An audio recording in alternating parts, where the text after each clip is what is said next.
Hello to everyone, welcome to KC Kukreja commerce academy. कैसे हैं आप सभी? होपफुली आप सभी अच्छे हैं और अपनी जो प्रिपरेशन है उसको काफ़ी अच्छे से कवर कर रहे होंगे। सो गाइस, यहाँ पे मैं आप लोगों के साथ में आप लोगों की एडुकेटर रीटा रानी HPSC असिस्टेंट प्रोफेसर के जो एग्ज़ाम है आपका 2025 के अंदर होने वाला है, उसके रिगार्डिंग 2019 के PYQs को यहाँ पे कवर करवा रही हूँ। सो स्टार्ट करते हैं हमारे इस सीरीज के फर्स्ट क्वेश्चन के साथ में। यहाँ पे आज आप लोगों का ये 2019 का पेपर ऑलमोस्ट कंप्लीट हो जाएगा। ठीक है। सो पहला question, A market for sake तो आप लोगों को काफी अच्छे से पता है कि हमारी कंट्री के अंदर क्या होता है, फाइनेंशियल मार्केट होती है। तो जो फाइनेंशियल मार्केट रहती है, जहाँ पे क्या किया जाता है, फाइनेंशियल सिक्योरिटीज की क्या की जाती है, ट्रेडिंग की जाती है। तो जहाँ पे फाइनेंशियल सिक्योरिटीज की ट्रेडिंग की जाती है वो क्या कहलाता है, स्टॉक मार्केट। वो क्या होती है, फाइनेंशियल मार्केट होती है जहाँ पे फाइनेंशियल सिक्योरिटीज की ट्रेडिंग की जाती है फाइनेंशियल इंस्टीट्यूशंस के द्वारा। तो ये फाइनेंशियल मार्केट दो टाइप की होती है। एक होती है कैपिटल मार्केट, जो किस लिए वर्क करती है, जो जहाँ पे क्या किया जाता है, लॉन्ग टर्म सिक्योरिटीज को क्या किया जाता है, इशू किया जाता है। जहाँ पे सिक्योरिटीज की वैल्यू जो रहती है वो क्या होती है, मोर देन 1 ईयर मेच्योरिटी होती है, तो वो कैपिटल मार्केट होती है। और एक क्या होती है, जहाँ पे शॉर्ट टर्म सिक्योरिटीज को ट्रेड किया जाता है, जहाँ पे जो मेच्योरिटी वैल्यू रहती है वो क्या होती है, लेस देन 1 ईयर होती है, तो वो क्या रहती है, मनी मार्केट होती है। क्लियर हो गया? सो कैपिटल मार्केट के ऊपर कौन रेगुलेशन करता है, रिजर्व बैंक ऑफ इंडिया क्या करता है, कैपिटल मार्केट को रेगुलेट करता है। सॉरी, कैपिटल मार्केट को कौन रेगुलेट करता है, जो आप लोगों के पास में सेबी होता है, securities exchange board of India होता है, वो क्या करता है, देखिएगा। तो जो आप लोगों के पास में क्या होता है, जो हम लोगों के पास में कैपिटल मार्केट होती है उसको कौन रेगुलेट करता है, SEBI, securities exchange board of India क्या करता है, कैपिटल मार्केट को रेगुलेट करता है। ठीक है जी, तो ये आप लोगों के पास में आ जाएगा।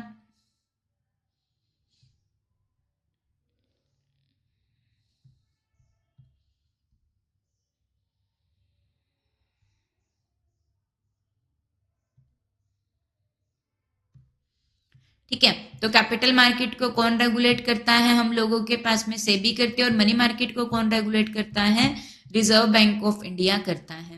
ओके। तो यहाँ पे क्या हो जाएगा, तो कैपिटल मार्केट आप लोगों के पास में फर्दर टू टाइप्स की होती है। एक क्या होती है, हम लोगों के पास में प्राइमरी मार्केट होती है, जहां पे क्या किया जाता है, जो न्यू इशू हुई सिक्योरिटीज होती है उनको ट्रेड किया जाता है, वो क्या होती है, प्राइमरी मार्केट होती है। और एक क्या होती है, सेकेंडरी मार्केट होती है, जहां पे एग्जिस्टिंग सिक्योरिटीज को क्या किया जाता है, इशू किया जाता है, वो क्या होती है, सेकेंडरी मार्केट होती है। जहां पे न्यू शेयर्स का इशू किया जाता है वो क्या होती है, प्राइमरी मार्केट होती है।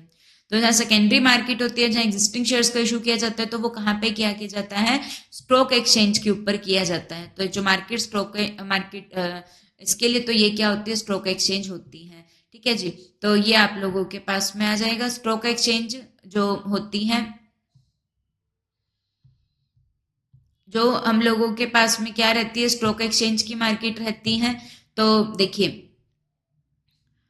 और तो स्टॉक एक्सचेंज फेमस हम लोगों के पास में दो स्टॉक एक्सचेंज होते हैं। एक क्या होता है, BSE बॉम्बे स्टॉक एक्सचेंज होता है, जहाँ पे क्या होता है, टॉप 30 कंपनी का एक इंडेक्स बनाया जाता है, जो क्या कहलाता है, सेंसेक्स कहलाता है, याद रखिएगा।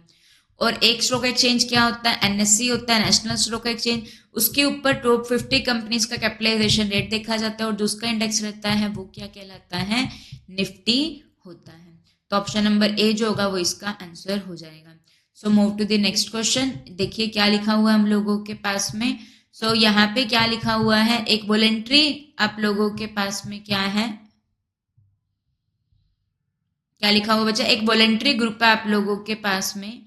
ठीक है। सो एक जो वॉलेंट्री ग्रुप रहता है, किस मैं ना पेंसिल ट्राई कर करके देख रही हूँ, पेंसिल पेन अलग अलग कलर के पेन अवेलेबल है ना, तो सभी कलर्स को देख रही हूँ।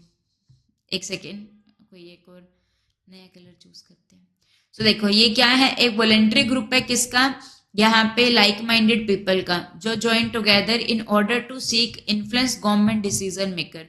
तो जो गवर्नमेंट के डिसीजन मेकर को ध्यान में रखता है, मतलब कि एक वॉलेंट्री ग्रुप है, क्या है, एक वॉलेंट्री ग्रुप है लोगों का, जहाँ पे क्या किया जाता है बच्चा लोग, तो जहाँ पे वो क्या होते हैं, ज्वाइन टुगेदर, टुगेदर वो मिलते हैं, किस लिए मिलते हैं, तो वो वो जो होते हैं वो किस लिए मिल रहे हैं बच्चा लोग?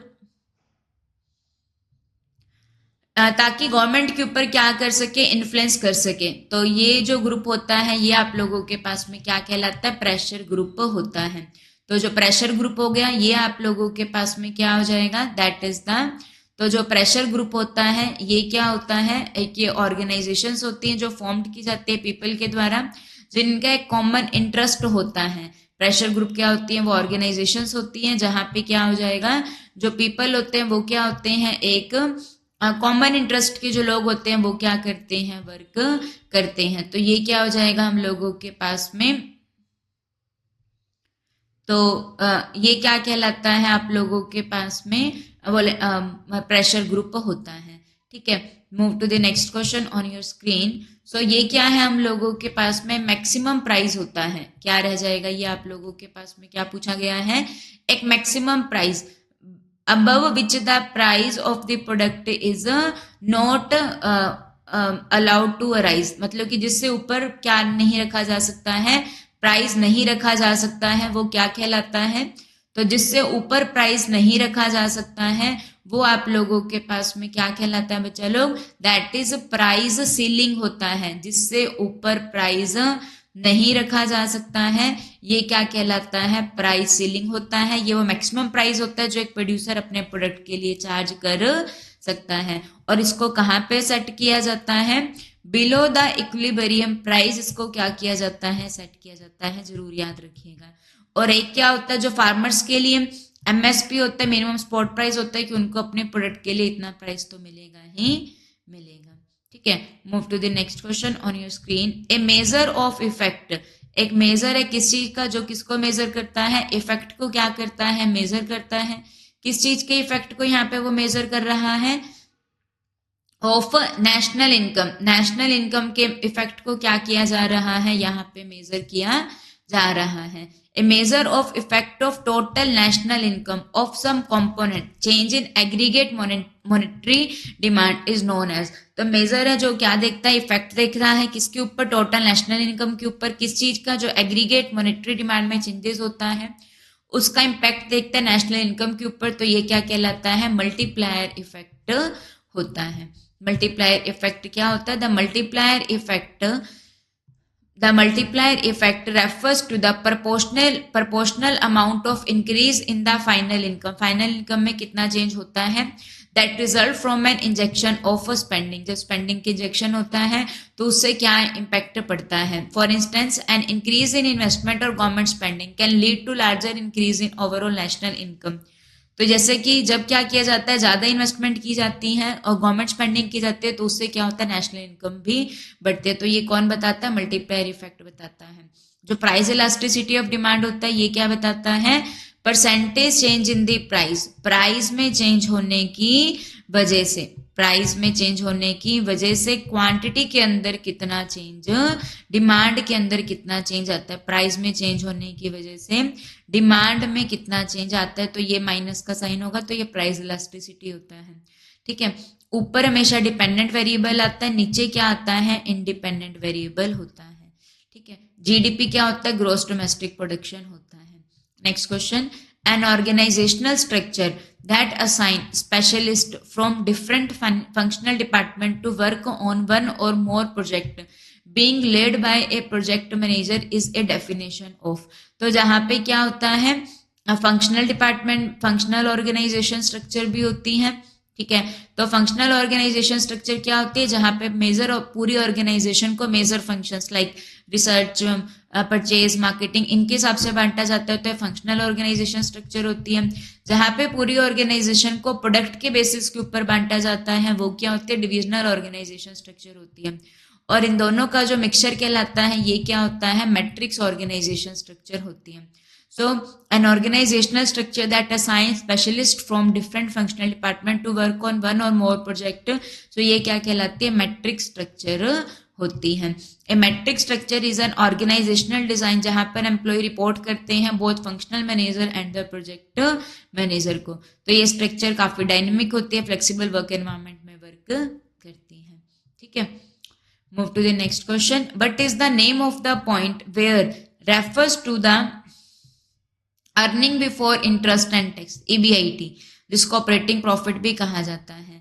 एट विच earning per share, earning per share क्या फॉर्मूला क्या रहता है, total profit available for equity share holder divide by number of share holder, at which EPS remains the same irrespective of different alternative of debt equity mix। तो अलग अलग debt equity का combination होता है, कितना डेट को use करना है, कितना इक्विटी को यूज करना है। तो ये एक ऐसा पॉइंट जहां पे क्या होता है, जो EBIT होती है which refers to that earning before interest and tax level, जहां पे EPS जो रहता है वो क्या रहता है, सेम रहता है, कोई भी लेवल हो डेट इक्विटी का, यहाँ पे जो EPS रहता है वो क्या रहता है, सेम रहता है। सो ये क्या कहलाता है, आप लोगों के पास में पॉइंट ऑफ इनडिफरेंस होता है। सो पॉइंट ऑफ इनडिफरेंस एक ऐसा पॉइंट जहां पे जो EBIT रहता है वो अब EBIT का वो वाला लेवल जहां पे EPS क्या रहता है, सेम रहता है। सो ये पॉइंट ऑफ डिफरेंस होता है, ठीक है। सो देखिए ये क्या होता है हम लोगों के पास में, जो पॉइंट ऑफ डिफरेंस रह जगह है, तो ये क्या होता है, is the level of EBIT, वो ऑपरेटिंग प्रॉफिट का वो लेवल जहां पे जो EPS होता है वो अनअफेक्टेड होता है, कैपिटल स्ट्रक्चर में चेंज होने से उसके ऊपर कोई फर्क नहीं पड़ता है, ठीक है। Move to the next question on your screen. Marginal efficiency of capital is also known as, marginal efficiency of capital ये क्या कहलाता है, सो ये आप लोगों के पास में ऑपरेटिंग लीवरेज होता है, ARR होता है, weighted average cost of capital होते हैं, या IRR होता है।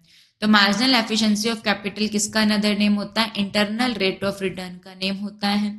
जो कैपिटल बजटिंग होती है ये क्या होता है, फिक्स एसेट से जुड़ा हुआ जो डिसीजन होता है ये क्या कहलाता है, कैपिटल बजटिंग कहलाता है। उसके आप लोगों के पास में मॉडर्न मेथड होते हैं, ट्रेडिशनल मेथड होते हैं।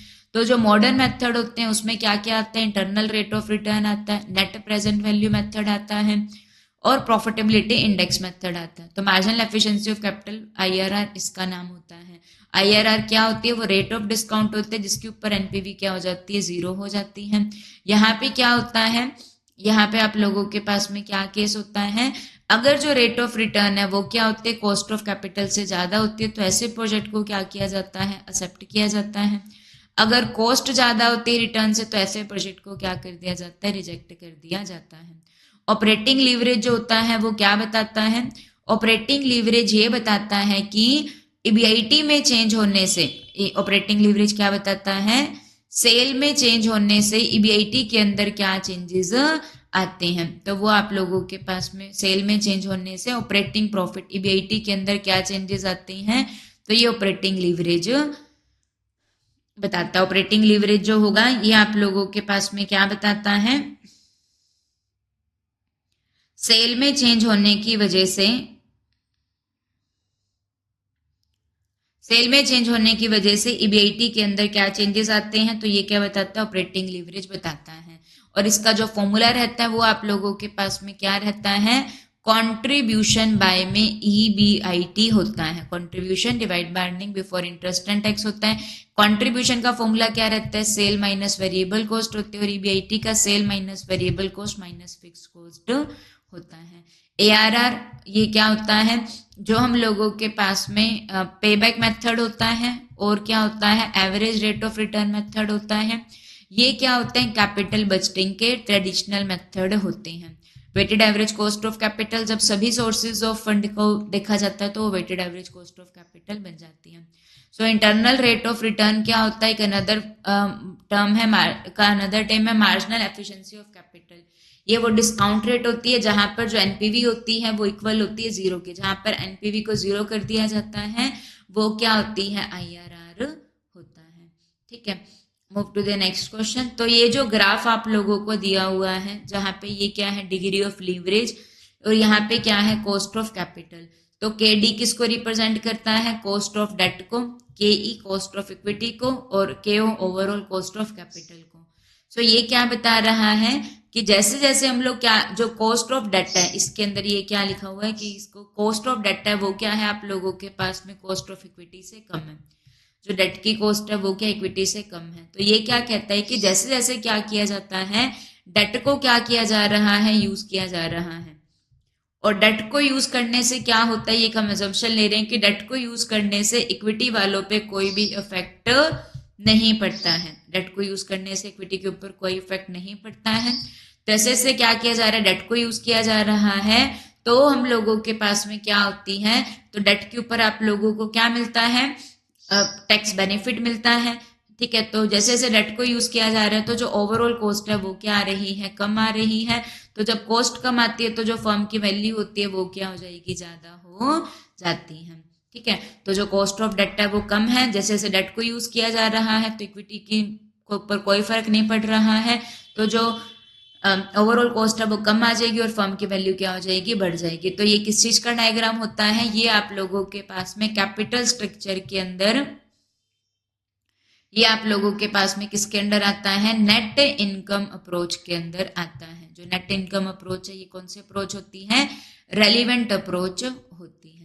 ठीक है, देखिए the effect of leverage on the cost of capital under the net operating income approach. Net operating income approach के अंदर क्या होता है, ये एक इररेलीवेंट अप्रोच होती है, इसमें डेट को यूज करने से कोई भी फर्क नहीं पड़ता है।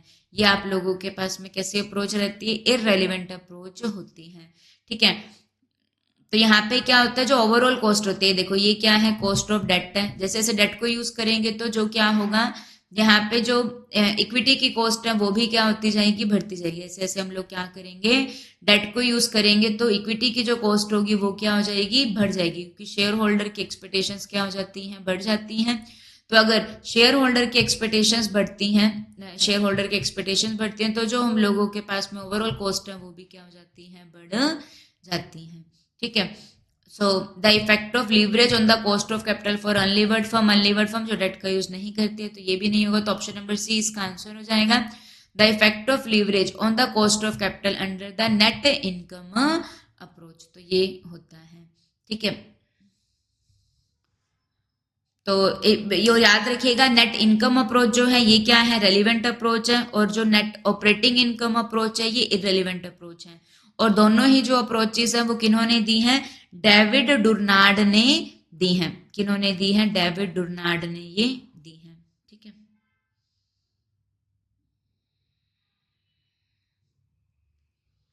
देखो सॉरी यहाँ पे ना ये बनेगा आप लोगों के पास में, जैसे जैसे हम लोग क्या करते हैं, जैसे जैसे क्या किया जाता है फर्म के अंदर, मैं यहाँ पे बना देती हूँ इसका डायग्राम।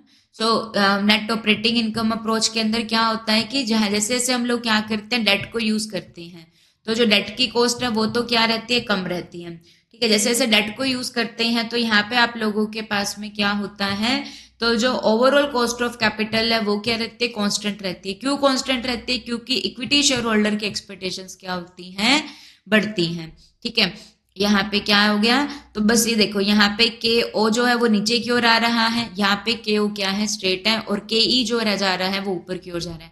मतलब कि के ई और के ई ओ की स्टार्टिंग पॉइंट सेम रहेगा, बस यहाँ पे के ओ नीचे हो जाएगा और वहां पे के ई ऊपर आ जाएगा। ओके, तो यहाँ पे क्या है, जैसे जैसे हम लोग डेट को यूज कर रहे हैं तो उससे क्या हो रहा है कि जो इक्विटी की कॉस्ट है वो बढ़ती जा रही है। तो डेट को यूज करने से डेट की कॉस्ट कम आ जाएगी, बट इक्विटी की कॉस्ट बढ़ जाएगी, तो ओवरऑल कॉस्ट ऑफ कैपिटल क्या हो जाएगी, कांस्टेंट होती है। यहाँ पे क्या कहा जाता है कि जो ओवरऑल कॉस्ट ऑफ कैपिटल रहती है वो क्या रहती है, कांस्टेंट होती है। लेकिन यहाँ पे क्या हो जाएगा, जो ओवरऑल कॉस्ट ऑफ कैपिटल रहती है वो क्या होती है, डिक्रीज होती है। ठीक है, सो ये ऑप्शन नंबर सी इसका आंसर हो जाएगा। Next question on your screen, which ratio major indicate the number of time the fixed financial obligation. Fixed financial obligation में क्या आता है, डेट के इंटरेस्ट की पेमेंट की जाती है, जो प्रिंसिपल होता है वो रीपे करना होता है। तो fixed financial obligation are covered by the net operating cash flow generated by the company. तो उसको हम लोग यहाँ पे किससे देखते हैं, नेट ऑपरेटिंग कैश फ्लो से देखते हैं। तो ये कहाँ पे आता है, डेट सर्विस कवरेज रेशियो में आता है। डेट सर्विस रेशियो क्या बताता है कि नंबर ऑफ द टाइम की जो फिक्स्ड फाइनेंशियल ऑब्लिगेशन है हमारे पास में कितना नेट ऑपरेटिंग कैश फ्लो है, उससे कितने फिक्स्ड फाइनेंशियल ऑब्लिगेशंस को कवर किया जा रहा है। एसिड टेस्ट रेशियो जो रहता है ये लिक्विड रेशियो होता है, इसका क्या फॉर्मूला रहता है, quick assets divide by current liability होता है। Debt to equity ratio debt by equity होता है। Move to the next question, match the development of HRM. HRM जो रहता है ये क्या रहता है, that is human resource management होता है। तो एचआरएम ह्यूमन रिसोर्स एक एक्टिव रिसोर्स होता है। तो ह्यूमन रिसोर्स मैनेजमेंट की एचआरएम, तो पहले क्या होता था, एक लेबर ऑफिसर होता था जो जस्ट क्या करता था, वेलफेयर का काम करता था, एम्प्लॉइज के लिए वेलफेयर का काम करता था। ठीक है, तो वो आप लोगों के पास में आ जाएगा। ठीक है, फिर क्या, पहले लेबर ऑफिसर होता था जस्ट, फिर क्या आया, लेबर वेलफेयर ऑफिसर आया, फिर ह्यूमन रिसोर्स मैनेजर आया। तो ये स्टेजेस ही लिखी हुई हैं, तो जैसे जैसे ये पहले आया तो उसकी वो पहले ही आया होगा। तो जो लेबर ऑफिसर है वो सबसे पहले आया, तो ये कब आया था, 1931 में आया होगा। लेबर वेलफेयर ऑफिसर उसके बाद में आया, तो वो 1948 में आ गया। ठीक है, और लास्ट में ह्यूमन रिसोर्स मैनेजर आया, ये कब आया है, 1990 के अंदर आया है। लेबर ऑफिसर 1931 में आया है। ओके, तो पहले लेबर ऑफिसर आया जो 1931 में, जो एड्रेस इशू करता था केवल जो इंडस्ट्रियल लेबर इश्यूज थे।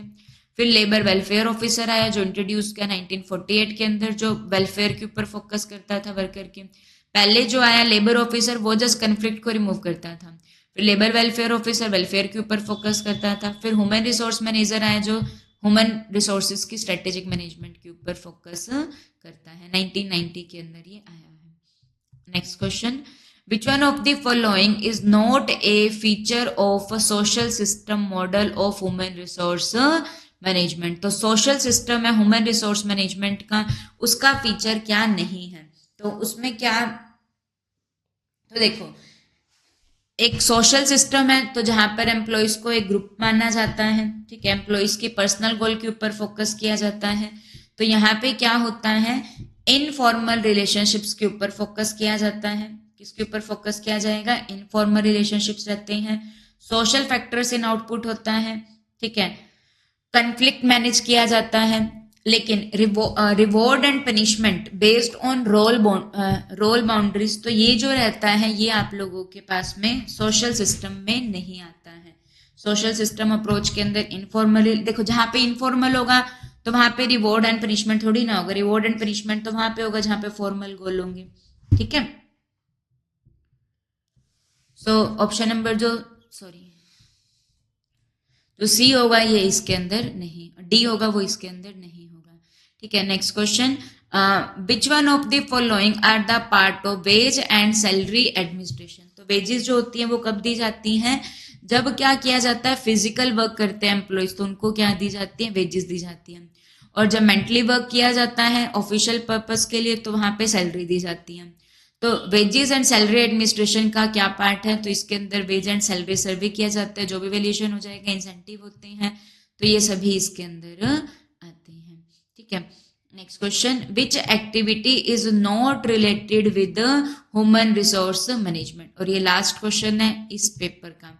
ठीक है, तो यहाँ पे दो पेपर आप लोगों के पास में एचपीएससी की मैंने कवर करवाती हैं। ये दोनों पेपर आप लोगों के लिए बहुत बहुत बहुत ज्यादा हेल्पफुल रहने वाले हैं। सो ह्यूमन रिसोर्स मैनेजमेंट से कौन से वाली जो एक्टिविटी है वो जुड़ी हुई नहीं है, तो लेबर वेलफेयर जुड़ी हुई होती है, करेक्ट है। ट्रेड यूनियन, यूनियन बनाना ह्यूमन रिसोर्स मैनेजमेंट से नहीं होता, काउंसलिंग होती है, एम्प्लॉयमेंट एम्प्लॉयज की डेवलपमेंट होती है, तो ये आ जाएगा, बट ट्रेड यूनियन एक्टिविटीज नहीं आएगा। ठीक है, सो ये था आप लोगों के पास में ये पेपर। तो होपफुली आपको चीजें समझ में आ गई हैं। तो अगर आपको अच्छा लगा तो ज्यादा से ज्यादा इनको शेयर कीजिए अपने फ्रेंड के साथ में, और हमारे चैनल को सब्सक्राइब कीजिएगा और लाइक कीजिएगा हमारी वीडियोस को। Thank you to everyone, thank you guys, thank you.